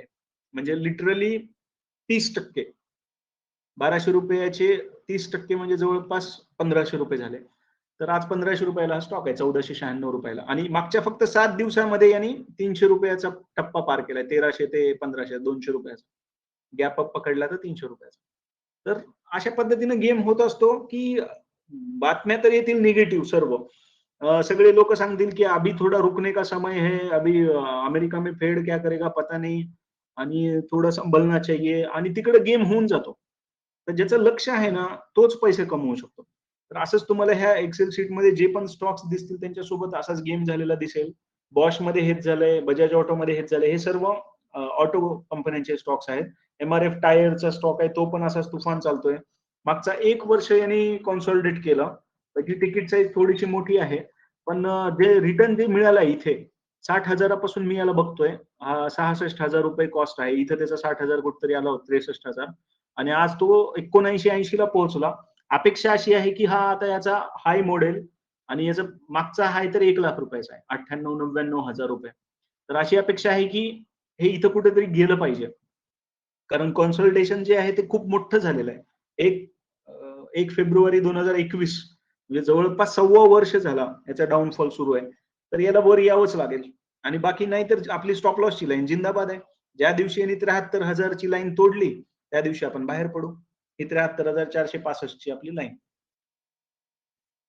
तर असंच हिरो मोटोकॉर्प मध्ये आणखीन कन्व्हिक्शन नाहीये तेवढं, पण डाबर मध्ये एक मुवमेंट दिसलेली आहे. ऍक्सिस बँक खूप चांगला स्टॉक आहे आणि याच्यात सुद्धा अपेक्षा आहे की येणाऱ्या काळामध्ये चांगले रिटर्न मिळतील. जर कोणाच्या पोर्टफोलिओ मध्ये असेल तर विकू नका, ऑब्झर्व करा. आत्ता यांनी कुठतरी ब्रेकआउट दिलेला आहे चांगला. तर हे प्रिव्हियस हाय जर यांनी मोडले 815 रुपयाचा, परत हा 866 रुपयाचा, तर मग तो 1000 रुपयापर्यंत जाऊन पुन्हा आपल्याला प्रॉफिट बुकिंगची संधी देईल. तर अशाच पद्धतीनं लार्सन टुब्रो आहे, टायटन आहे, नेस्ले आहे, ज्युबिलंट फूड जी डॉमिनोज पिझ्झा बनवणारी कंपनी, बँक बीज आणि निफ्टी बीज सुद्धा चांगल्या पोझिशनला उपलब्ध आहेत. कोलगेट आहे, अव्हेन्यू सुपरमार्ट. डीमार्टचा चार्ट खूप कमी वेळा तो मुव्हिंगच्या खाली जातो, अव्हेन्यू सुपरमार्ट. आणि नंबर 1 स्टॉक आहे, याला निफ्टीमध्ये यायचंय आज ना उद्या. राधाकिशन दमानी हा मुरलेला माणूस आहे. ह्या निळ्या लाईनच्या खाली जर तो तुम्हाला मिळाला तर एक सुवर्ण संधी असं मानता येईल. पण ब्लाइंडली न घेता अप ट्रेंडला तो घ्यायला पाहिजे. जर का समजा यांनी इथून जर कॅन्डल्स दिल्या अशा मोठ्या मोठ्या तर मग याचा प्रिव्हियस हाय सुद्धा हा तोडेल 6,000 रुपयाचा. तर वेट करायला पाहिजे, ऑब्झर्व करायला पाहिजे आणि गोल्डन क्रॉस ओळखून पुढे जात राहिलं पाहिजे. तसंच मग डॉक्टर रेड्डीचा पण स्टॉक आहे फार्मामध्ये. फार्मामध्ये ह्याचा पण स्टॉक आहे. अबाउट इंडियाचा पण चांगला आहे. टोरंट फार्मा पण एक चांगली कंपनी आहे. अदानी पोर्ट आहे, हॅवेल्स आहे. तर वॉच लिस्ट मध्ये ठेवू शकता, बघू शकता. आणि स्टॉप लॉसचं मात्र जरूर पालन केलं पाहिजे. ज्याला स्टॉप लॉस आवडत नाही त्यांनी ती शेताची गोष्ट नेहमी आठवावी की शेतकरी इतकी मेहनत केल्यानंतर 8-9 महिन्यांच्या मेहनतीनंतर जर समजा एका रात्रीत पिकाला आग लागली, टोळधाड आली, पाऊस पडला, अतिवृष्टी झाली किंवा कुठल्याही कारणामुळं सगळं तहस-नहस झालं, तर काय फिलिंग येईल? आणि तीच फिलिंग मग इथं पण येते. आणि अंदाजपंचे न लावता जर मी सिस्टीमनी स्टॉप लॉस लावला, मूव्हिंग एव्हरेजचा फायदा करून स्टॉप लॉस लावला, तर मग माझी विनिंग प्रोबॅबिलिटी वाढते, प्रॉफिटेबिलिटी वाढते. तर आय होप तुम्हाला हे आवडलं असेल. आणि जर तुमच्या पोर्टफोलिओमध्ये काही स्टॉक्स असतील तर ते तुम्ही बघा आणि प्रत्येक ठिकाणी ही मूव्हिंग लावून बघा. विकली वरती जा आणि 48 ची मूव्हिंग लावा. आणि मग जर तुम्ही स्टॉप लॉसच्या खाली असाल तर मग तुम्ही विचार करू शकता की आपल्याला पुढे काय करायचं. कुणाचे काही प्रश्न असतील तर विचारू शकता.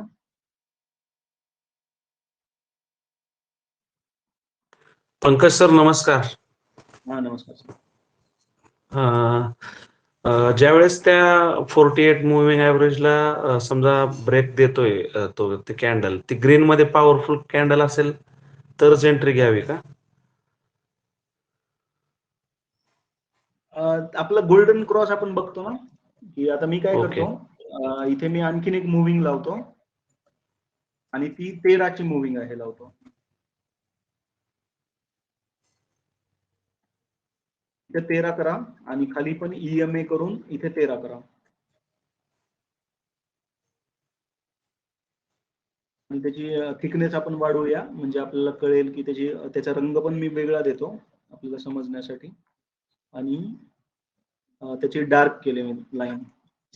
तर आता तुम्हाला असं दिसेल की इथं कुठेतरी हा क्रॉस बनतोय. म्हणजे समजा आता 2-4 कॅन्डल, आता जर इथून याला वर जायचं असेल, कॅन्डल्स जर वर जातील तर मग असा एक क्रॉस तयार होईल इथे असा. आणि मग इथून पुढे वर तो वेगाने असा निघून जाईल वर. तर मग ह्या कॅन्डल्स अशा वर वर जातील, बरोबर. तर मग ह्याला म्हणतात गोल्डन क्रॉस. जेव्हा ही मूव्हिंग जी आहे ब्राऊन कलरची ती जर निळ्या लाईनला भेदून वेगाने वर गेली तर इथं ब्रेकआउट आल्याशिवाय ते होणारच नाही. इथं ब्रेकआउट यावा लागेल जर हा गोल्डन क्रॉस बनायचा असेल तर. तर हेच सेम सिच्युएशन आज प्रत्येक स्टॉक मध्ये झालेली दिसेल तुम्हाला. मी जितके पण आता स्टॉक सांगितले तुम्हाला, for example me Shriram transport सांगितला, तर श्रीराम मध्ये तुम्हाला एक मोठा ब्रेकआउट आलेला दिसेल. हा ब्रेकआउट आहे. तर ते गोल्डन क्रॉस तयार झालाय आणि तो पण कमीत कमी 6 महिन्याच्या नंतर. तर याचं आता टार्गेट हे तर ब्रेक होणार. 1693 1700 तर ब्रेक होणारच. आणि मला बिंदास्त राहायचं मी, कारण काय माझी बाईंग इथं कुठेतरी झाले. माझ्याकडे जास्त नाही 10-15 स्टॉक असतील, पण आता मी याला ऍव्हरेज करत जातोय वर. आणि ही ब्राऊन लाईन माझ्यासाठी माझं लक्ष्मण रेषा आहे, ती माझं स्टॉप लॉसची लाईन आहे. किंवा ब्ल्यू लाईन 48 ची मूव्हिंग. तर 48 ची मूव्हिंग जर याने तोडली कुठल्याही दिवशी, त्या दिवशी मी बाहेर पडेन. आणि जनरली एक वर्ष ती लाईन तुटल्या जात नाही. म्हणजे फॉर एक्झाम्पल 23 नोव्हेंबर 2020 ला जर इथं गोल्डन क्रॉस झाला होता, तुमची प्राइस समजा खरेदीची 1068 रुपये जरी झाली असती, तर पुढचे 6 महिने ती ब्रेक नाही झाली. एप्रिलमध्ये पहिल्यांदा त्यांनी ब्रेक केलं 1341 ला. तर मी प्रॉफिटमध्येच आउट झालो.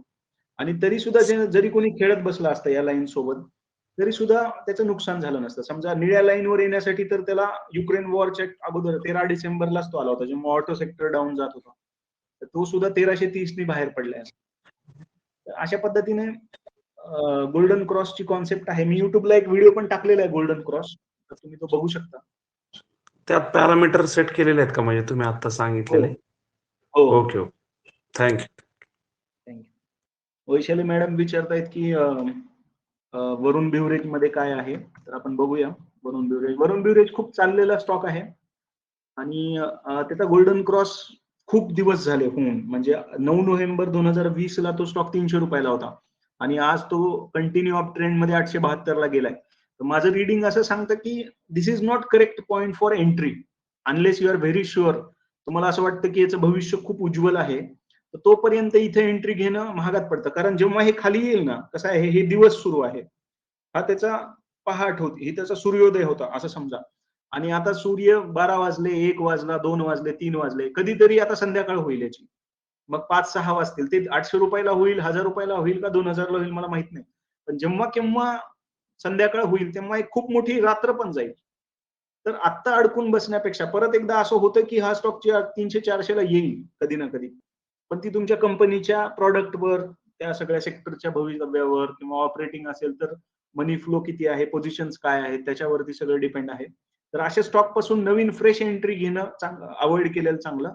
पण स्टॉप लॉस म्हणून तुम्ही निळी लाईन पाळू शकता. जर का तुम्ही इथं कुठे एंट्री घेतली असेल 400 रुपयाला, 500 रुपयाला, 600 रुपयाला, तर मग तुमची निळी लाईन ही तुमचा स्टॉप लॉस असेल. आणि ज्या दिवशी ही प्राइस निळ्या लाईनला येईल त्या दिवशी तुम्ही एक्झिट केलं पाहिजे. उदय सर म्हणतायत की हनीवेल मध्ये पण असंच झालेलं आहे. तर बघूया आपण हनीवेल काय सांगतोय.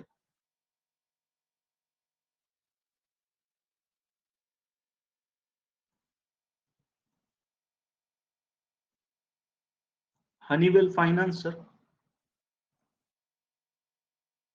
Honeywell auto, Honeywell auto, right. तर इथं पण दिसतंय आपल्याला की खूप फास्ट कॅन्डल्स वर गेलेले आहेत. पण एक अशा वेळी ना एक धोका पण असतो की हा पहिला ब्रेकआउट असतो आणि मग एकदा हा स्टॉक खाली येतो, एकदा तरी हा ह्या स्टॉप लॉसला तोडतो आणि मग नंतर तो पुढची चाल पकडतो जर त्याला वर जायचं असेल तर. तर अशा वेळी काय करावं, जेव्हा गोल्डन क्रॉस पूर्ण बनलेला नाहीये त्यावेळी छोट्या क्वांटिटीमध्ये वॉच लिस्टमध्ये आपल्या यावं म्हणून हे ऍड करून टाकायचं 2-4 क्वांटिटी. नाहीतर तिकीट मोठा आहे तर एखादा स्टॉक घेऊन टाकला 39,000चा आणि मग त्यानंतर वेट करावा. आणि जर इथून 4-5 कॅन्डल अशाच वर गेल्या, प्रिव्हियस हाईट जर तुटले, तर मग मात्र कन्व्हिक्शनने ऍडिशन करून रॅली एन्जॉय करावी. इथं जशी एक रॅली आलेली दिसते त्याच आणि हा स्टॉक जनरली येत नाही. त्याचा गोल्डन क्रॉस जो आहे तो 2017ला झालेला होता. 5-5, 7-7 वर्ष हे स्टॉक्स पुन्हा येत नाहीत डेथ झोन मध्ये त्याच्या. पहिल्यांदा इथं कुठेतरी झालेलं आहे. तर वी नेव्हर नो की हे खाली जाणार आहे, वर जाणार आहे, टेम्पररी आहे, नाहीये. व्हॉल्यूम कमी असल्यामुळे व्होलॅटिलिटी जास्त असते आणि अडकून बसायचे चान्सेस असतात. तर त्यामुळे जर खूपच कन्व्हिक्शन असेल तरच अशा इलिक्विड स्टॉक्स मध्ये उतरायला पाहिजे.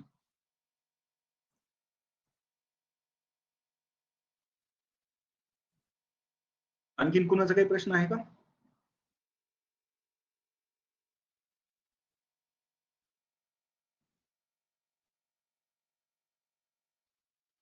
आय होप कोणाचा काही प्रश्न नाहीये. तर बरेच लोक सांगतायत की आवडला सेशन.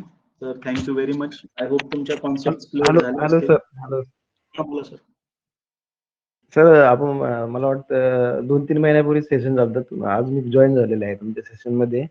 त्यावेळेस तुम्ही सांगितले की सर तुमचं एक पुस्तक ते तुम्ही जवळजवळ 20 का 30-40 त्याच्यामध्ये स्टॉक सुचवलेले होते की चांगले जर स्टॉक घेतले ते आपण सांभाळून ठेवायचे असतात, आपण त्याला विकायचे नसतात. म्हणजे टॉप लॉस त्याला फॉलो करायचं नाही. आज तुम्ही सांगताय की टॉप लॉस त्याला द्यायचा, हे मला समजलं नाही सर. नाही, कसं आहे सर, जेव्हा तुम्ही बिना स्टॉप लॉसचं पुढे जाताना, आता समजा तुमच्याकडे पल्सर गाडी आहे आणि 120 सीसीची गाडी आहे एक, आणि समजा तुमच्याकडे बाजारात 200 सीसीचं मॉडेल अवेलेबल आलं, तर पहिली 120 ची चांगली का 200 ची चांगली? तर तुम्ही तुमच्या मेथड्स मध्ये इम्प्रुव्हमेंट करता. एक मेथड अशी आहे की बाय अँड फॉरगेट, तुम्ही घ्या आणि विसरून जा आणि तुम्ही आयुष्यभर पुन्हा बघू नका. प्रॉब्लेम काय झाला की मार्केट इतकं व्हायब्रंट आहे, ते बदलतंय दररोज आणि कुठली कंपनी कुठल्या दिवशी खड्ड्यात जाईल आपल्याला माहिती नाही. बाजारात एवढी तीव्र कॉम्पिटिशन आहे. जर समजा एक पहिली गोष्ट तर खूप चांगली आहे की तुम्ही स्टॉक मार्केटमध्ये येता, लॉंग टर्मचा अप्रोच ठेवता. माझ्या मित्राच्या आजोबांनी 1968 मध्ये कोलगेट कंपनीचे 50 रुपयाला एक असे 10 शेअर्स घेतले. 650 रुपये त्यांना लागले त्यावेळी आणि आज त्याची किंमत 28 लाख रुपये झाली, स्प्लिट मिळून, बोनस मिळून, काय करून. तर खूप चांगलं आहे ना. त्या मित्रांनी स्टॉप लॉसला जर विकून टाकलं असतं तर त्याचे 28 लाख कधीच झाले नसते. आज एक प्रॉपर्टी खरेदी करू शकतो तो, आणि तो अजूनही विकत नाही. तो म्हणतो की माझी ही आजोबांची ठेव आहे आणि मला ती तशीच ठेवायची आहे. तर हा अप्रोच खूप चांगला आहे. आजच्या डेटला तुमच्यात ती पेशन्स आहेत का की तुम्ही चांगले स्टॉक घेता आणि वर्षानुवर्ष ठेवता? तुम्ही काय करा की तुमची स्टॉप लॉसची लाईन खाली न्या. जर समजा तुम्ही 48च्या स्टॉपला न नेता तुम्ही मंथली वरती जा, मंथली चार्ट वर जा. तुमचा जेवढा अप्रोच लांबचा आहे, आता समजा मी तुम्हाला निफ्टीचा चार्ट दाखवतो आणि निफ्टीमध्ये जर समजा तुम्ही मंथली वरती जाल आणि तिथे सुद्धा तुम्ही स्टॉप लॉसची लाईन 200 वरती सेट कराल. मी ती 13ची लाईन काढतो आणि इथं निफ्टी मी 200चा आउटपुट टाकतो तुम्हाला, आणि इथं जर मी 200चा आउटपुट टाकला ती स्टॉप लॉसची लाईन ना सर 5-5 वर्ष काय 10-10 वर्ष पण येत नाही. एका दशकामध्ये एका वेळेस येते. आणि अशा ठिकाणी तुमचा अप्रोच लॉंग टर्मचा झाला. म्हणजे समजा एखादी कंपनी जोपर्यंत बुडणार नाही ना, तोपर्यंत आता बघा ही तुमची प्राइस आहे सध्याची 15,680 आणि स्टॉप लॉस कुठेतरी 8,500 ला आहे. कोरोनामध्ये सुद्धा स्टॉप लॉस हिट नाही झाला. तर ही एकदम अल्ट्रा लॉंग पिरियड वाले जे आहेत ना, की खरोखर ज्या माणसात पेशन्स आहेत 25 वर्षाचे, तर त्यांनी इथं जावं. ज्या दिवशी भारतीय अर्थव्यवस्था दम तोडायला लागेल, बुल रन संपेल, ज्या दिवशी सगळी नाहीसं होईल, स्टॉक मार्केट मधली मजा संपून जाईल, त्याच दिवशी ह्या कॅन्डल्स तोडतील ह्या स्टॉपला. तर अल्टिमेटली मी सुरुवातीलाच मान्य केलं ना, की मला स्टॉप लॉस आवडायचा नाही, खरं सांगायचं तर. मी माझ्या पुस्तकांमध्ये पण लिहिलेलं आहे, की स्टॉप लॉस हा ट्रॅप आहे आणि तो गरीब लोकांना छळण्यासाठी वापरतात. पण जेव्हा तुम्ही एक स्टेप पुढे जाता, प्रोफेशनल लेवलची ट्रेडिंग करायला लागता. मी 1.5 करोड रुपयाची ट्रेडिंग केली आणि जर मी युक्रेन वॉरला बाहेर पडलो नसतो, तर माझं जे प्रॉफिट मी कमावलं ते माझं नाहीसं झालं असतं सर्व. आणि आज मला 1-2 वर्ष अजून वाट बघत बसावी लागली असती. कारण 18,000 निफ्टी असताना पण आपल्यातल्या बऱ्याच जणांनी खरेदी केलेली आहे. 17,900 वगैरे. तर आपल्या मेथड्स आपण इम्प्रूव्ह करतो आणि त्याच्यातूनच आपण शिकत जातो, की जे आपण घडते. जो माणूस मार्केटमध्ये स्वतःला ग्रो करत नाही, तर तो एकच मेथडला चिटकून बसेल. तो रिजिड बनेल ना, की नाही मी सांगितलं ते ब्रह्मवाक्य आहे. मी आता बदलणारच नाही. पण मी तर मान्य करतोय, की आपण स्वतः रोज शिकत असतो आणि म्हणून तर नवीन-नवीन सेशन्सला येण्यामध्ये आणि शिकण्यामध्ये अर्थ आहे. नाहीतर एकदा एक पुस्तक वाचलं आणि आयुष्यभर तेच आता फॉलो करायचं. तर तसं नाहीये ना. आपण रोज नवीन काहीतरी शिकतो. मार्केट पण रोज नवीन काहीतरी धडे देत असतं आपल्याला. तर तरी तुमचा मला एक फायदा झाला की तुम्ही ते आयटीसी उदाहरण छान दिलं सर. ते 182 ला काहीतरी तुम्ही सांगितलं होतं ते विकू नका, आलाय ते विकू नका. आणि मी 206 ला घेतलं सर, मी विकलं नाही, आज तो 300 पुढे गेलाय सर. त्याचा मला काही गोष्टीमध्ये फायदा झाला. आयटीसीची स्टॉकची लाईन अजून खूप खाली आहे आणि अचानक ब्रेकआउट आला. 200चा स्टॉक बघता बघता कळालं पण नाही 300 ला कसा गेला. तर हा, मग मार्केटची मला गंमत हीच आहे. तुमचे न विकल्याचा फायदा मला त्याच्यामध्ये झाला असं मला सांगायचं होतं. आता तुम्ही थोडं चेंजेस सांगितलं म्हणून मी पण आता ती हे बघा सर, स्ट्रॅटेजी हे बघा काय कसं हरकत आहे, ही प्रत्येक गोष्ट प्रत्येकाला ऍप्लिकेबल आहे असं नाही. एखादा माणूस जो आहे त्याला जास्त ज्ञान नाहीये मार्केटचं आणि तुमच्याकडे वेळ नाहीये समजा, तर मग तुम्ही करू नका ट्रेडिंग. तुम्ही इन्व्हेस्टर बनून राहा, 1-2 वर्ष बघू पण नका. आणि हे सेशन्स जे आहेत ते ट्रेडर्ससाठी जास्त आहेत. जे माझे स्टुडंट्स आहेत, जे लोक माझ्याशी जुडलेले आहेत आणि ज्यांना वेळ आहे ट्रेडिंग करण्यासाठी, तर तशा लोकांना आपण मार्गदर्शन देतोय. बाकी माझा आग्रह नाहीये की तुम्ही स्टॉप लॉस मध्ये बाहेरच पडा. हे कसं आहे की तुम्हाला, मला काय म्हणायचंय, लॉंग टर्म वाले जरी असाल, पण आपला पैसा काय झाडावर लागलेला आहे का? तुमची कंपनी समजा आज आयटीसी मध्ये तुम्हाला चांगले भेटले, जॅक भेटला चांगला, पण समजा जर एखादी फालतू कंपनी आपल्या गळ्यात पडली असेल, त्याच बुकमध्ये कॅस्ट्रॉल पण आहे, त्याच बुकमध्ये वेल्सपन कॉर्प पण असेल, तर त्या कंपन्यांनी नाही परफॉर्म केलं ना. जर तुम्ही तिथे एक्झिट नाही झाले, सन टीव्ही मध्ये तुम्ही एक्झिट नाही झाले, तर आज तुम्ही लॉस मध्ये राहिले असते. तर तिथं लॉस बरोबर. होऊ नये म्हणून ही सगळी खटपट आहे. ओके ओके प्रत्येक सर, ठिकाणी थँक्यू तीच गोष्ट अप्लाय होईल असं नाही ना, जरुरी नाही. Thank you sir, thank you sir. Okay.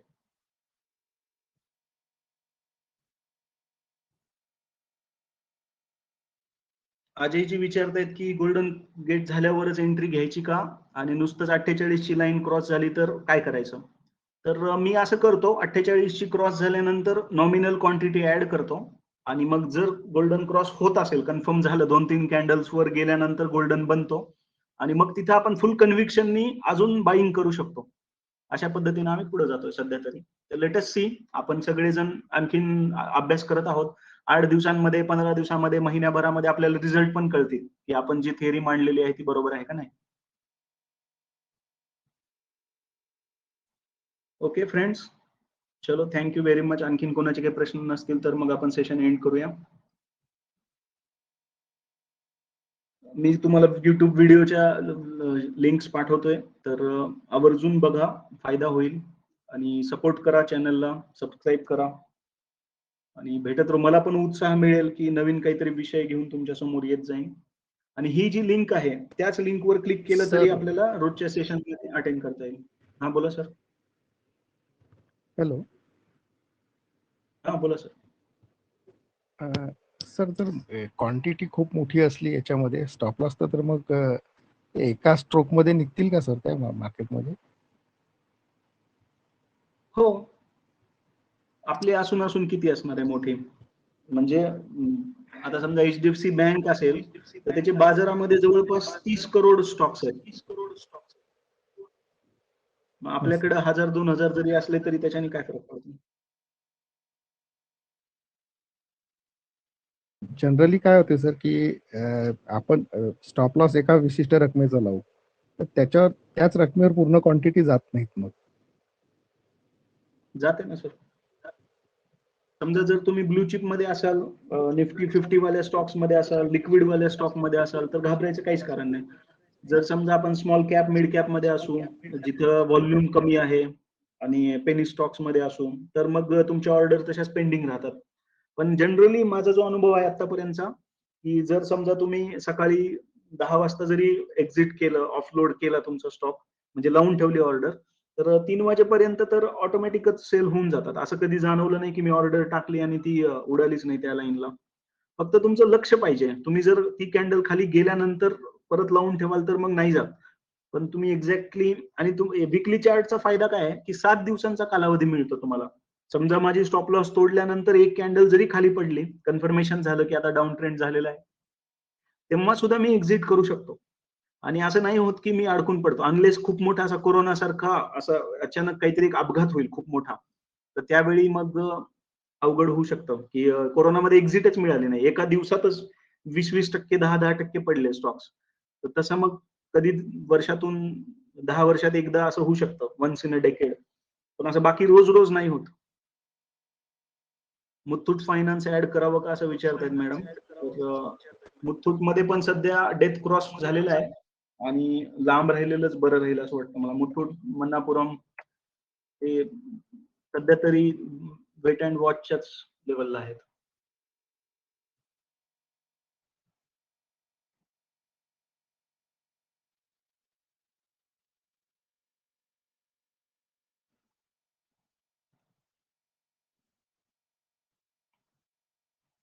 Muthoot मध्ये दाखवते तसं हे की पॉझिटिव्ह बनतंय, पण मला असं वाटतंय की आणखीन थोडा वेट केला जाऊ शकतो.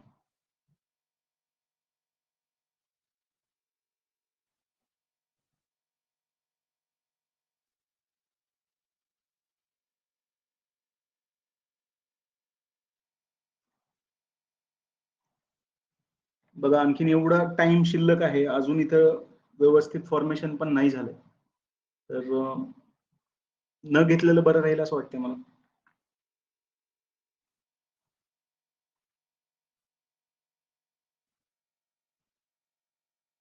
ओके, भेटूया मग परत एकदा उद्या. आणि एवढ्या मोठ्या संख्येने आपण येत आहे तर आनंद होतोय. तर आय होप आपण हे कंटिन्यू करूया आणि असाच रिस्पॉन्स द्याल तर मी पण नवीन नवीन सब्जेक्ट घेऊन येत राहीन. EMA चार्ट वर लेंथ सेम ठेवावी का 48-48? 48च ठेवावी स्मूथ करण्यासाठी.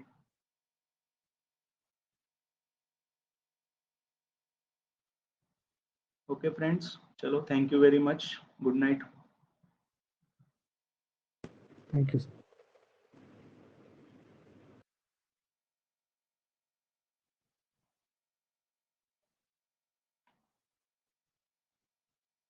Thank you sir.